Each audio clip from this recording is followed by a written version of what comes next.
few weeks ago, I went to a pharmacy for a rapid COVID test, and within a few minutes, the pharmacy technician came out to my vehicle and delivered the news that I did not want to hear.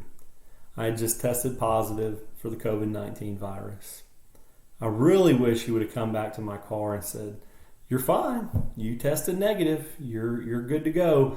No quarantines necessary. You're not going to have any symptoms, and definitely no side effects after the fact. You're fine."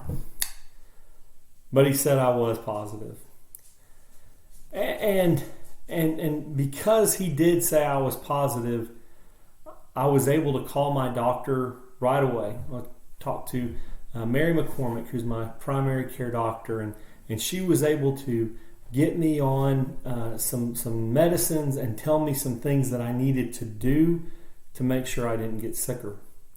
I was able to call my brother, who's a doctor, and he was able to tell me and give me some advice. And I talked to a couple of my friends who had it and heard that I had it. And one of them brought over an oxygen meter for me. And that was a blessing, because that oxygen meter gave me information I didn't want to see. I wanted that oxygen meter to say, "Tim, your oxygen's at 98, you're breathing fine, you have no worries." That oxygen meter told me that my oxygen got really low.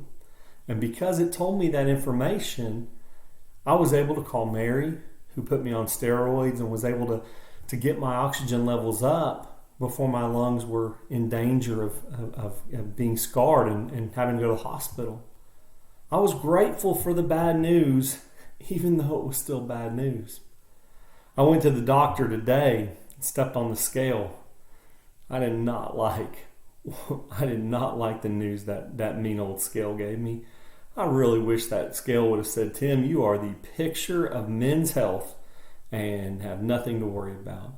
That scale told me I need to make some changes in my life. You know, Jeremiah, he was kind of like that scale. He was kind of like that ox meter. He would give news that people didn't want to hear. In fact, the news was so bad sometimes that in the book of Jeremiah, the priests and the king, that they said, no. Don't listen to Jeremiah. Don't listen to that bad news he's bringing. Don't look at that scale. Don't look at that oxygen meter. Don't read the results of your test, because everything's okay. Everything's okay. You know, if that pharmacy technician would have said, "Hey, you don't have COVID," it would have lifted my spirits. It would have made me feel good, but it would not have made me better. And in Jeremiah chapter 6, verse 14, he says, "They have healed the wound of my people lightly, saying, 'Peace, peace,' when there is no peace." The king, the priest, all these people are saying, "Don't listen to Jeremiah. Everything is fine." They're lifting the spirits of the people a little bit. Everything's okay. But they're not helping. They're not helping. Sometimes bad news is important for us to hear.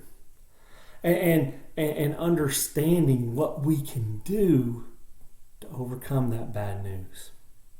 Because I got the bad news of the COVID virus, I was able to do things to keep me from getting sicker. Because I got the bad news that my oxygen had gotten really low, I was able to do things that kept me out of the hospital. Because I know that this world is full of sin and that Satan has his hand on things and he is out there tempting us, I know I need to be in Christ. And I have to have a relationship with God the Father. Because I know that my sin will separate me from Him, I know that I have to be sure that I am washed in that precious blood of Christ. Because I know that I want to live in true peace, in harmony and love, things that this world can only offer in small doses. I know I want to be with the one who has overcome the world.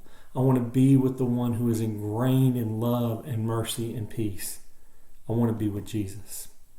Sometimes bad news is hard to hear, but it allows us to make changes to get to the good news. There's a lot of bad news in our world right now, but it reminds us that we have something better to strive for. I hope you're striving for that. I love you. Have a great day.